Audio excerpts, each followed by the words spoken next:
Now, I'm super excited because that means by the end of this video, I will have covered all 21 of John Maxwell's 21 irrefutable laws of leadership and will have embedded them within myself. And like those of you who have been following along might know, that is the purpose for my channel. To document my personal growth and the journey that I take, to show people that even though I am 20 years old, so imagine this. Have you ever felt like you were giving your everything, but you weren't really as successful as you thought that your hard work was supposed to make you? The reason being for that is pretty simple. Your leader has placed a lid on your success and amount of success that your dedication could ever possibly bring by the following. If your leader is only a 4, then the most your success dedication will ever be is a 3. Right, so the ability to lead determines the depth or level of a person's effectiveness. Law number 1, the law of the lid. Therefore, increasing your leadership ability will increase your business's potential. If, for example, there is only a leader with a 4 out of 10 in leadership ability, then the maximum for any dedicated action within this leader's jurisdiction within the business can only ever reach a 3, which I just spoke about. If, however, the leader becomes a 7, here we go, or is replaced by a 7 or 8, if you want to do it easier, then take out the leader and put in a number 7 or 8 on the leadership scale, then the subordinates will have a 200% increase in efficiency and efficacy. And that's basically the law of the lid. So simplistic, straightforward. Get your leadership ability up and your subordinates will perform better. Your business will do better. Law number 2, the law of influence. Leaders oftentimes come in various shapes and forms that we would never expect. Therefore, we should ask ourselves, what really makes a leader a leader? The short answer, whether or not people are willing to follow them. What makes a leader, the alpha of the pack, is influence. Influence being defined to mean to have the capacity to have an effect on the character, development / growth, behavior of someone or something, or the effect itself. At least, that's how I understand it. But how do we do that? To have an influence over anybody, as Dale Carnegie wrote in his book, How to Win Friends and Influence People, we need to be genuinely interested in only the other person. Show that interest. I think it's one of his first 3 concepts. Concept number 2, give honest and sincere appreciation. Show the person that your care and your interest lies within them, and you will have an influence on them. Feel free to go back and watch my videos, as I did deliberate quite a lot, I think, in the last couple of videos over that specific topic. I think it's influence is the video's name. Anyways, law number 3, the law of process. So there is no 2 ways about it or an easy way out of it. Everything worthwhile starts out seemingly impossible. The good news is that the end is most oftentimes easier than even sitting on a couch and being lazy the whole day.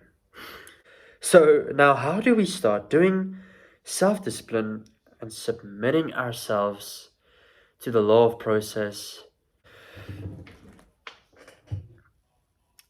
Stage 1, realization that I don't know what I don't know. Oftentimes, the most difficult first step to take is to let go of ego and realize that we do not know everything.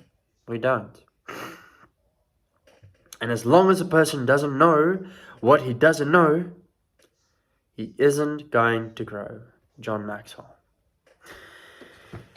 So, very first step in anything you try to do with discipline or bettering yourself in any regard is coming to the realization that there is a gap, and that gap needs to be filled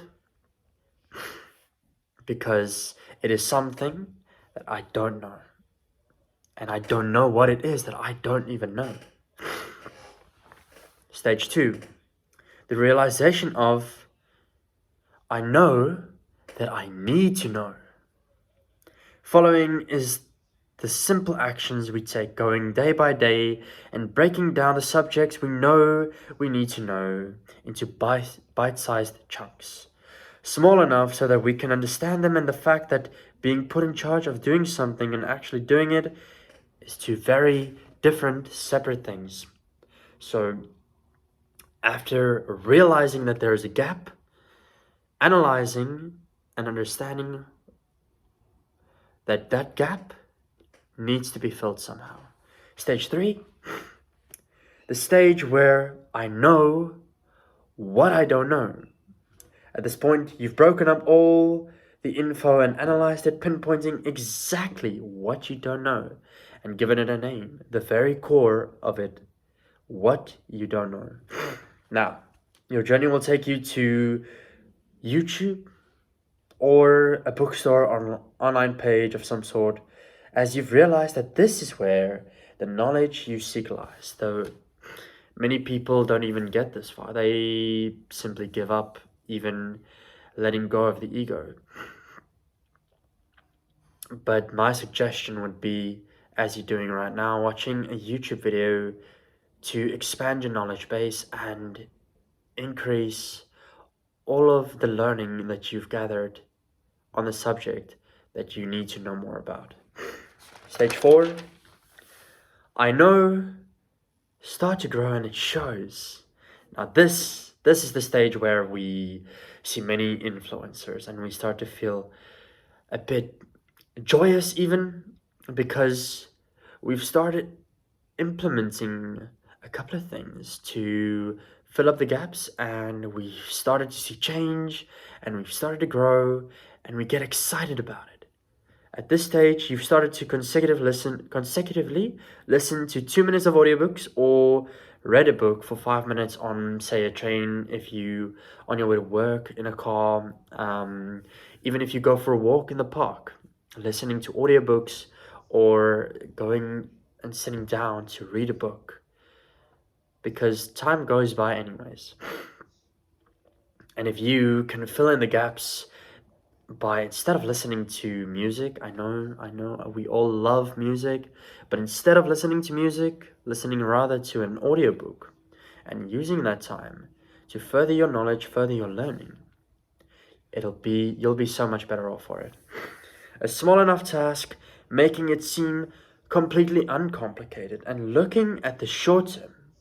You will see growth as it starts to show, but not as much as if you keep on going for the long term. So, like anything, worthwhile is never going to show its full fruits at a short-term level. But long-term, you're going to see such amazing growth that you can look back 5 years ago and you, maybe with someone that you formed a connection with, can laugh over the stupid mistakes that you used to make. So do not, like so many others, become conceited, meaning, in this context, excessively proud of oneself, or vanity, basically.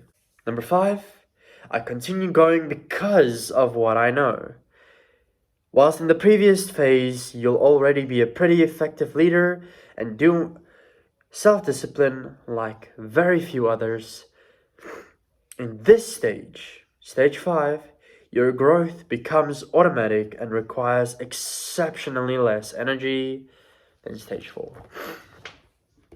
So there's my summary of a couple of things that you could be doing to further your self-discipline, but we all need to realize the realization needs to be there. You need to know that there is something better waiting for you, and you need to want that, need to desire that enough so that you leave all of this behind and actually chase that. Law number 4, the law of navigation. So anyone can steer a ship, but it takes a leader to chart the course, meaning that anybody can do anything. And like a famous author once said, I am not afraid of a man who knows 10,000 kicks. I am afraid of the man who practiced one kick 10,000 times. And so it can be applied to various aspects of life. But the following is the truth. That instead of jumping between things, if you master one thing and you use that one thing, you will inspire and influence so many more people than you would by being a master of none. So a true leader can envision every single part of the project, the plan, whatever it is that they're busy with. And even when the plan is going extremely well, they look for the negative things, the things that could go wrong. They meditate on what it is that those things are and how do I prevent them, so that if those things do come to pass, to prevent them to come to pass. But if they do come to pass, how do I steer my whole organization so that it doesn't knock us off of balance? And that is the basic part of the law of navigation. Practice looking for detail, practice searching for it, because there are people who depend on you as well. You might not realize it, but everywhere around you, there is someone that takes what you say and what you do and practices it in their own lives in one form or another. Okay, law 5, the law of addition, the law of adding, as I like to call it, adding value. So there are a couple of ways that we can add value. One of them being we add value to other people when we value other people. And this point ties in really well with a previous video I did on influence, where if you give honest and sincere appreciation, people tend to like you more and tend to want to follow you much more frequently. So that is the first point. Second point, we add value to other people when we make ourselves more valuable. So basically doing what you're doing now, watching my video, what I'm doing, studying on how to be a better leader, studying anything. If your job is, for example, to be a doctor and you finished your studies, studying even more to, for example, be better at communicating with your patients. If you're a whatever, studying in that field to further your skill level in that thing makes yourself much more valuable. So say you're a salesperson and you just started out learning how to communicate and how to ask questions in a way that lead people to conclusions, that they realize that they want this thing, whereas you led them to that conclusion by your questions. It is a very difficult thing to master. But developing your skills makes people value you more. Number 3, we add value When we know what others value and we reciprocate. So experiment. Go to anyone. If there is a group of people who like a certain thing, say, for example, gamers, and they like this certain, say, Elden Ring, for example, and they like this game, then if you like that game as well, you'll fit in much more. The law of five, the law of the five people you spend the most of your time with, as most people call it, as I like to call it, is the people you tend to be more like. So if you spend time with the richest people, five of the richest people you know, could be by reading their books or by watching their videos, then what they do, you'll naturally start to do, and you'll become much more like them. Then the fourth point, we add value to other people when we do what God values. So everywhere in scripture, there is a bunch of ways, and shall we say, simple truths that if you apply them, there is a promise of a result that is always granted. You can go test it. If you're not a Bible believing person, then that's also okay. You do not need to be a Christian to use the Bible as a guideline.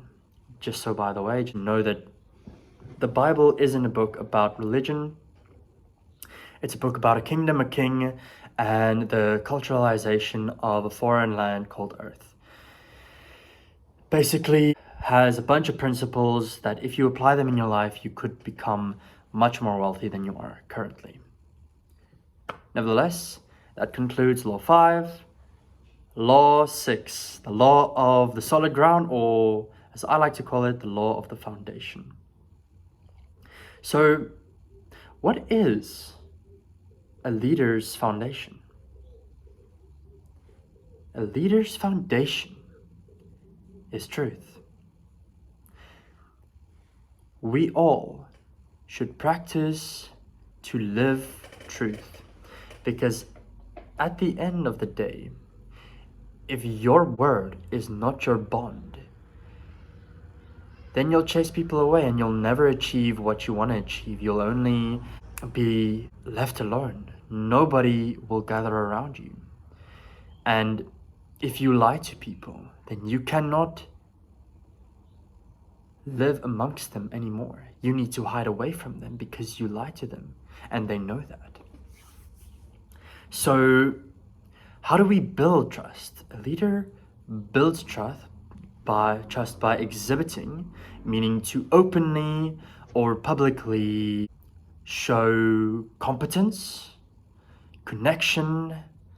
Being competent means that in your mastery of something, people will feel it. Automatically, if you stand at an arena and you see two people fighting, the one person has 10 years of experience and the other person has only just started learning how to fight. Which one would you naturally assume would be the winner? Of course, the one with 10 years of experience, because he's more competent in the thing that he's doing. So master a skill, anything, doesn't matter what it is. You can choose to do anything that you enjoy doing and that people want to pay money for.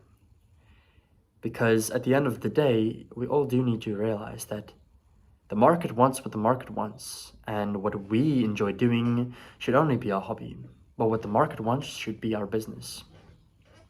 Next, the connection.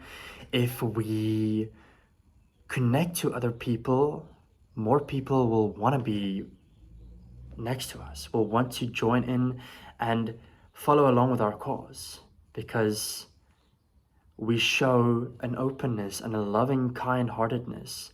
If we show the world that the people who are next to us are not wanting for anything, and that they are loved and they are treated well, then if you were put in a position where you saw that, you'd naturally want to be next to a person like that. Am I wrong?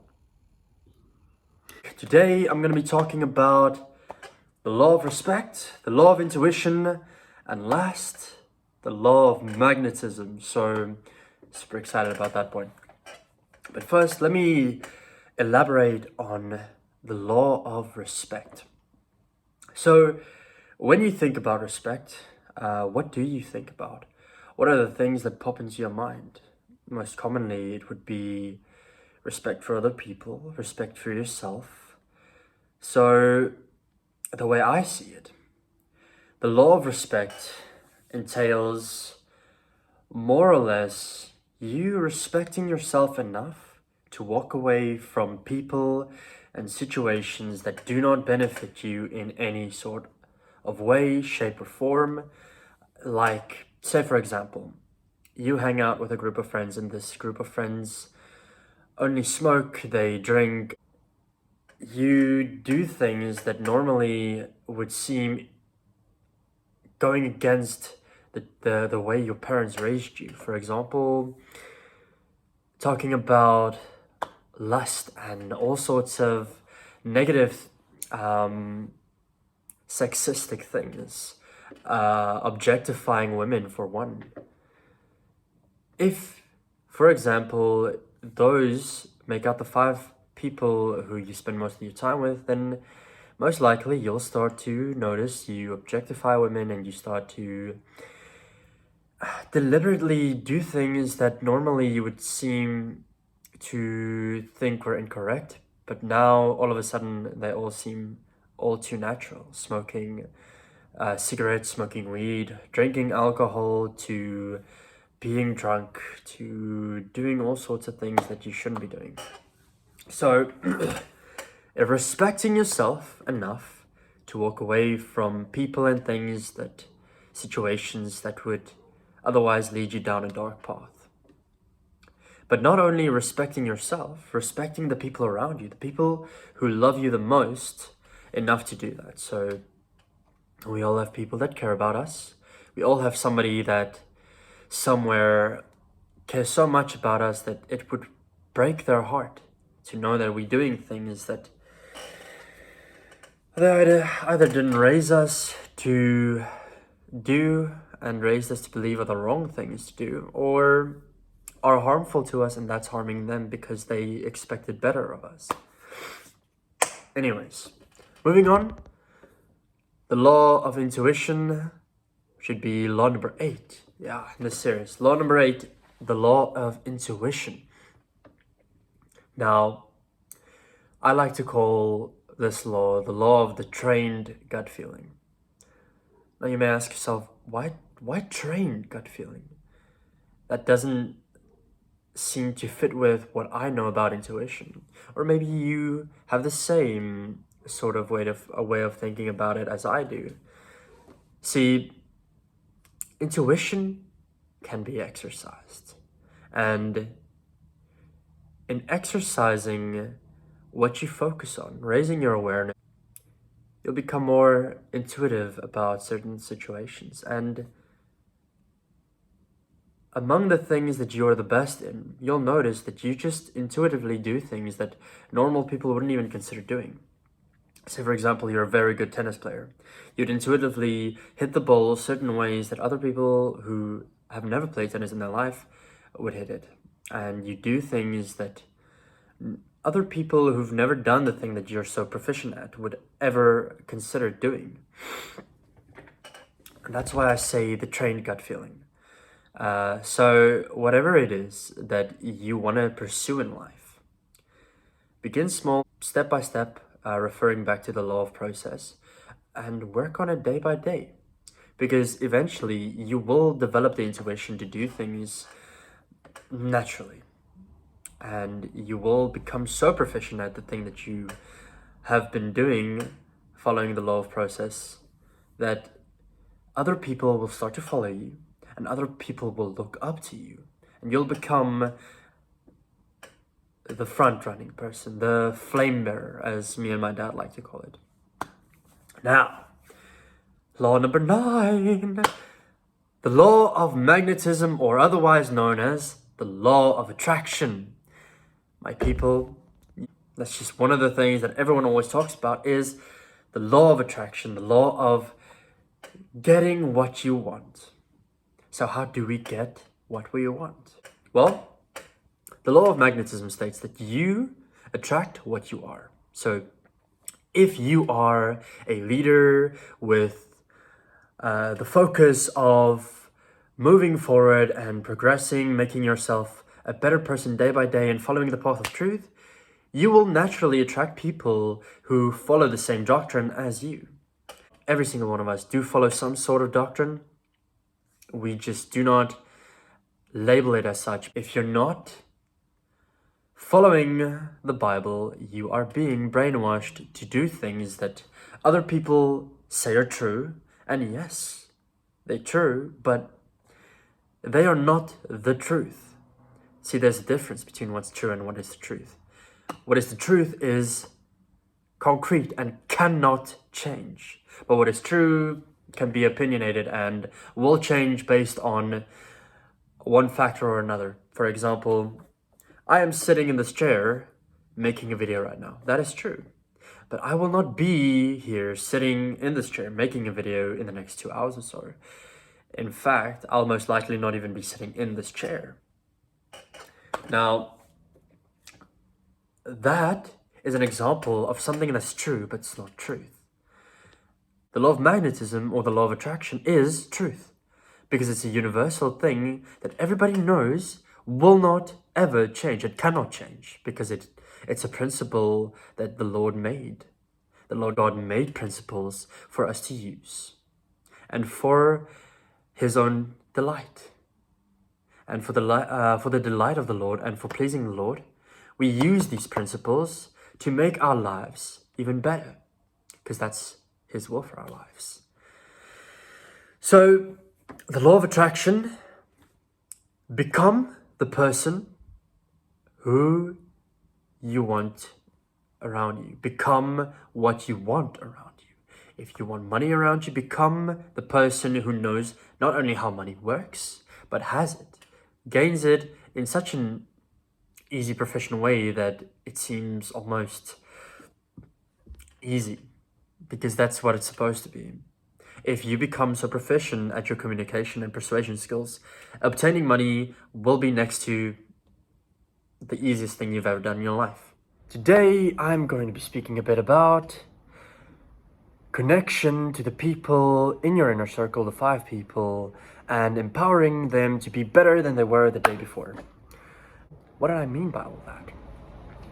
Well, first of all, you need to understand that we as human beings were created in the beginning by God because God wanted connection with His creation. And He sought that connection through man. That is why we were created.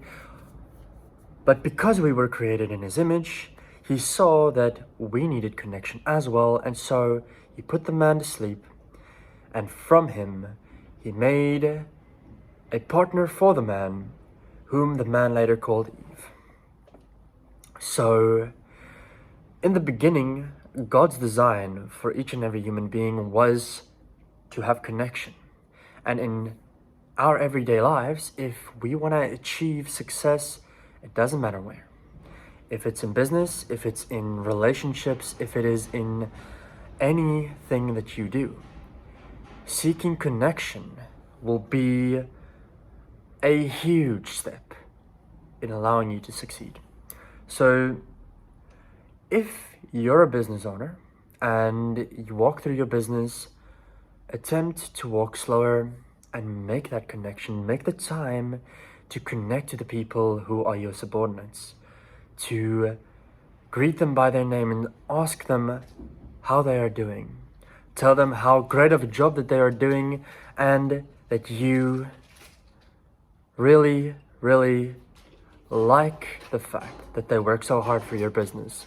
That will immediately lift their spirits and set them in a new type of zeal to run for the business, even as great as 10 times more efficient as they did before.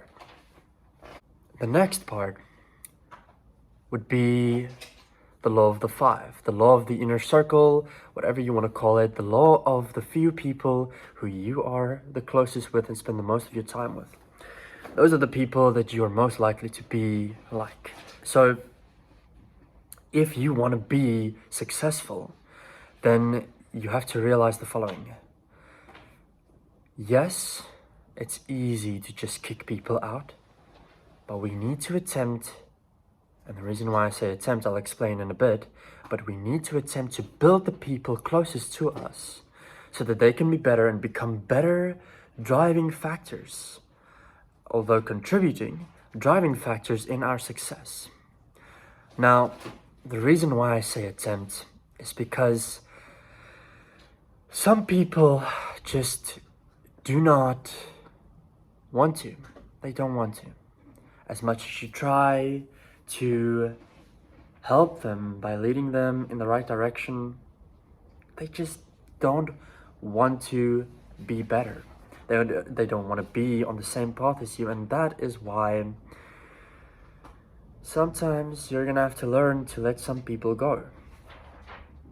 You know, God eventually brings people into our lives only for the sake of taking them out of our lives to teach us something. So that's another thing that we need to realize and be okay with, is the fact that God gives and He takes. We need to be okay with living His assignment for our lives, even if it is to be like Ezekiel, who lay on his side for 100 days and nobody repented for it. Even if that is our assignment, we need to be okay with that, because at the end of the day, we will have so much greater honor in heaven. It's not even funny. I promise you, although the assignment on the temporary place which we call earth is not what you would like it to be, eventually it will be worth it. Empowerment. Now, I really like this topic because ever since I can remember, I've enjoyed boosting people and helping them to be better, to motivate them to achieve a level of success that they could be proud of. Because your success and my success looks like two very different things, but at the end of the day, it still is success. So if I can help you achieve your level of success, then eventually maybe you'll want to achieve a higher level of success, but you'll know how to do that and you'll be able to go forth. But how do we empower people? We empower people by doing the following: by being a person that is proficient in the thing that we want to empower people to be better at. To do what we preach, to practice what we preach. So being, doing, to continuously do, and to show other people that we do, and then we can have. So inspiration by being and by believing. Telling other people that you believe in them is a great way to empower them. Telling them that I saw you do this and I think that was amazing is such a great empowerment. And if you serve people like that, I promise you you'll see a level of success that will be unfathomable. Because like Jesus said, those who will be the greatest of all must be servant of all. And He was so right in saying that. Because only by serving other people can we truly achieve a level of success, whether that be being rich or whatever, being rich and wealthy, all of that, having all of the things you want in life.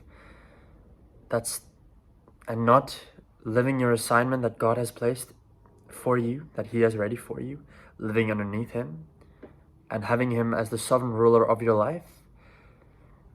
That means that you have not yet achieved success. You've not achieved success because the purpose for your life is not lived. In today's video, I will be discussing law 13, 14, and 15, which happens to be the law of the picture, the law of buy-in, and the law of victory.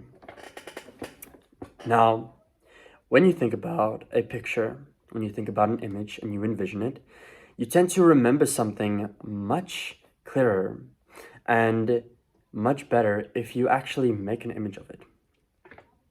And the law of picture basically states the following.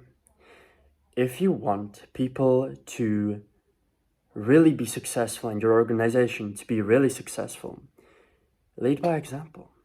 People only tend to follow what they see other people do. And if that person is achieving a high level of success and they do the following, then they will tend to mirror their physiology. And that's the basic framework of the law of the picture. Now, you see, in the beginning, God made the heaven and the earth. And the earth was without form and void, and darkness was upon the deep, and the Spirit of God moved upon the face of the waters. But if you read onwards, you get to see something absolutely amazing, and that is when God creates man in his image, in his picture, in his likeness. And that is that there is 4 levels of value, which the highest actually happens to be image, and specifically the image of God, the imagination. And only in that level of value can you truly make the most amount of success in your life. So that's the law of the picture. Law 14, the law of the buy-in. People buy into a person. And until that person is someone that they will buy into, they will not buy into their vision, that person's vision. That's the whole reason why I am attempting to make myself into a person that people will buy into. Not because I coax them or put up a facade to make them believe that I'm something that I'm not, because that never ends well. But by actively practicing principles and applying them in my life so that I can be better and become a person worthwhile. Because the law of buy-in states that if you do that, if you become a person that people can buy into, so many more people will follow you. Now, you see, God places key individuals in our lives to help us in this exact point. Because, matter of fact, doesn't matter what anybody says, not everyone matters in your life. Not everyone matters in your life, other than the fact that God placed them there for you to remove if they provide obstacles and do not allow you to make the success, but intend actually inversely to distract you and remove you from under God's protection so that you cannot fulfill your assignment that he has given to you. God only allows key people to see something in you that no one, not even you, can see in yourself yet. And that is the law of buy-in. Next up, the law of victory. So good. So, the law of victory states the following. If you think about a leader, and you think about what they tend to focus on, primarily, they will look for ways to win, and never ever consider even allowing the opposite of winning to take place. But that does not mean that if they lose, they give up and move on. Yes, winners are quitters, but they quit things that do not work. Things like distractions, for example. Things like watching movies, things like playing games. Those they do quit. Smoking, anything that does not move the needle in their favor, they quit. Because in actuality, that is only wasting their time, only wasting precious time that they could be using to better their own lives and better the lives of the people that surround them. So the law of victory states the following. Leaders find a way for the team to win and are unwilling to accept the alternative to winning. So if you want to be a great leader, find a way, somehow, even in defeat, even if you do lose eventually. Take that loss, look at its key components, find the core aspects of that loss, the reason why that loss happened in the first place, and move your organization to never allow that to happen again. Let's jump right into it. Law number 16, the law of momentum. So those of you who know, the law of inertia is Newton's first law of motion, and it states that an object in motion will continue in a straight line unless acted upon by an outside force. And that would be the momentum. So Newton's second law of physics being F equals m times a, it's basically momentum. But what do I need to build momentum? And what does momentum mean for me in my business, in my life? See, leaders know that even though momentum is very difficult to build, eventually it puts you in a space where you don't have to work all that hard. See, because momentum is this huge boulder that you have to start moving somehow. And the difficulty lies in we don't always know, how do we move that? How do we build the force? By using the mass being who we are as a being, what we contribute to society and ourselves, the people around us, and the acceleration being the tool set that we use to do that. So, very simple. If you change the mass, make it more, you increase the force applied to an object. If you increase the acceleration, you increase the force applied to the object as well. So by ever becoming more, becoming better, becoming more than you were yesterday, today, more than you were this week than last week, and more this year than you were last year, is the way to build that momentum to a place where you'll have an easy life. And let's face it, I would much rather have it extremely difficult right now. Being, those who know, a rocket uses 80% of its fuel to break through the Earth's atmosphere, and that's it. The rest of the 20% it uses to float about in space and achieve its mission, its goals, everything it's ever wanted in life. Now, I would much rather be a person who works hard on something right now, who has the difficulty in the beginning and has it easy at the end, than having it easy in the very beginning and having it extremely difficult at the end. I don't know about you, but that's what I would much rather have. Now, law 17, the law of priorities. See, leaders understand that activity isn't necessarily accomplishment, and that there are certain things that need to take priority in life. Now, for me, my priority list looks like the following: God and His purpose for my life, leadership, communication, creating, and networking. Those are the 5 things that I prioritize much more than the rest of the things in life. But if you prioritize God and His purpose, truth and the purpose that truth serves in your life, you will get so much further. Because you see, God puts this umbrella of protection over us. And underneath the umbrella is our assignment. If we come underneath the umbrella and we choose to stay there, to be underneath His sovereign rule, then our assignment has to yield to us. If we yield to God, it has to yield to us.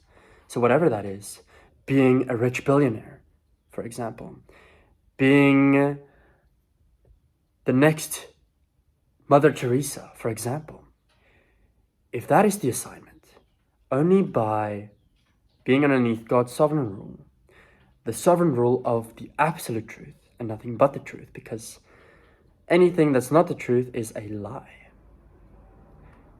Being underneath that sovereign rule will mean that our assignment has to yield to us. There is nothing else stopping that assignment from being ours then, whatever that may be for you.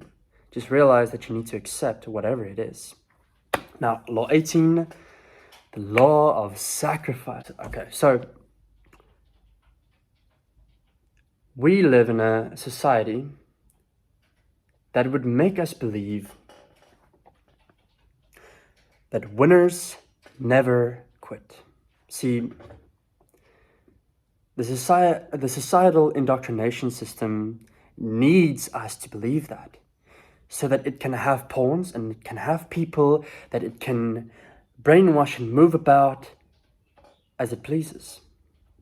But once we realize that winners actually always quit, I'm gonna say that again, winners always quit. That's what makes them winners. Now, you may ask me, Roldo, what do you mean by that? Why do you say that? See, the reason I say that is because winners always quit the things that do not add value to their life, that do not make their lives better. Winners quit distractions, smoking, watching TV, doing the things that take them further away from their assignment. And yes, watching other people live their dream lives is a distraction. Watching the game, watching other people live their dream lives. I would much rather have other people watch me live my dream life than watching someone else live theirs. Because think about it. They don't know who you are. They don't know what struggles you are going through. And if you are currently struggling, they don't care. They do not care. They are not going to stop playing their game to come help or save you when you are in need. So I'd much rather be the person that makes the content, be the person that lives my dream life and shows other people how they can achieve their dream life. Now, I'm super excited because that means by the end of this video, I will have covered all 21 of John Maxwell's 21 irrefutable laws of leadership and will have embedded them within myself. And like those of you who have been following along might know, that is the purpose for my channel. To document my personal growth and the journey that I take to show people that even though I am 20 years old, having nothing to my name, building myself to a point where eventually I will become something, so that the people who watch my videos can know that yes, you can. You can do it too. Now, let's jump right into it. Law number 19, the law of timing. See, when to lead is just as important as how to lead, meaning what to do and where to go. And there are 4 different outcomes that you can expect by the law of timing. The wrong action plus the wrong time equals absolute failure. It just is what it is. Now, the second outcome that we can expect is the right action, but the wrong time. Now, we as leaders need to realize the following fact, and it's that the wrong time, but the right action equals resistance. If the people in your organization are not ready for the action that you are wanting to take, then you will be confronted with resistance. See, because not everyone wants to do something right now. And not everybody realizes that even though your vision shows you as a leader, the leader of the organization, that this will succeed, not everyone can see that. Number 3, wrong action, right time. Wrong action, but the right time equals incompetence. I'll go into a bit more detail. If you take the wrong action, but at the right time, it means that you have not studied enough on your own and developed yourself enough for the task, for the assignment that God has placed on your life, the anointment that God has placed on your life. See, because your time is going to come whether you're prepared for it or not, as Myron Golden always says. So you might as well prepare for it now and be prepared when it arrives, because it's either going to expose you or it's going to reveal. It's either going to reveal you as a great masterpiece, work of art, or it's going to be exposing you for being a fraudster. Now, outcome 4, right action, right time equals success. There we go. Those are the 4 outcomes of law 19. Now we're moving on to law 20, the law of multiplication, or the law of explosive growth. Now you get 2 types of leaders. Leaders who attract and add growth by leading followers, and leaders who multiply growth by leading leaders. Now, leaders who attract and lead followers, number 1, need to be needed. And oftentimes, they will build themselves into a place where the people around them feel like they need them and feel like they can't do anything without them. Number 2, leaders who lead followers or attract followers give most of their energy and time to the bottom 20% of people who need 80% of that leader's time every single time, because they do not understand or do not have the capability yet to grasp the complex explanations, situations, pathways that the leader have shown them and laid before them. Number 3, they focus on lack or weaknesses. Number 4, they treat everyone as the same person, meaning this person is just the same as that person, and they do not singularly identify the person's personality and treat them well as such. Number 5, they spend time with others, meaning they allow time to be wasted and do not intentionally make that time valuable to the people who are around them. Number 6, they grow by addition. Number 7, impact only people that they can touch, so the people that are close enough to them. Now, leaders who develop leaders or lead leaders want to be succeeded.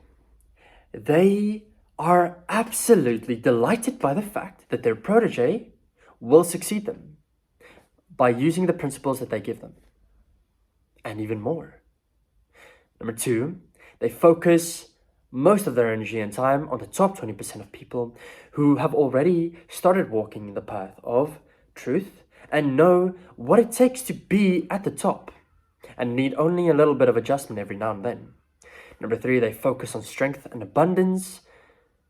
Number 4, treating individuals differently, meaning treating individuals by their talents and their gifts and what they can provide, their skills and their personalities as a human being, and not just like everybody else.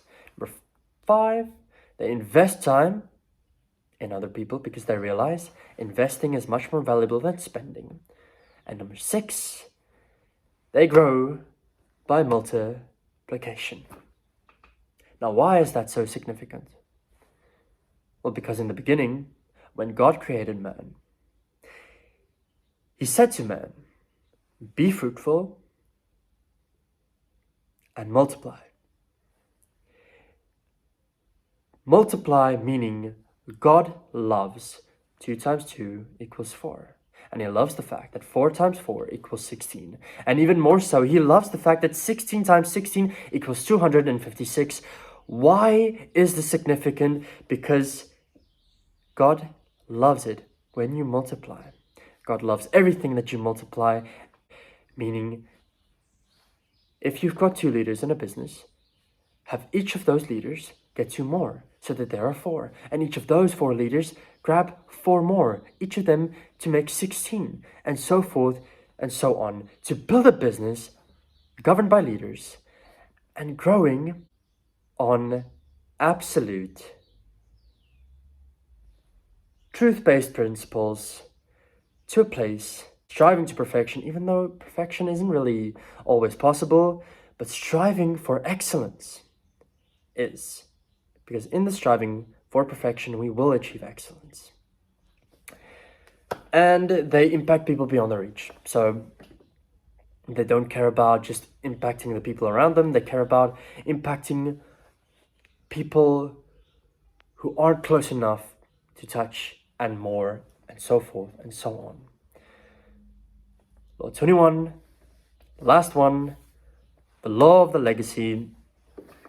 And this is a law that I've been living by most of my life because of my dad, always stating that it is his goal to, no matter what, every single person who comes into his life and walks out of his presence should walk away better than they were when they first came to him. And the law of legacy is simply the following.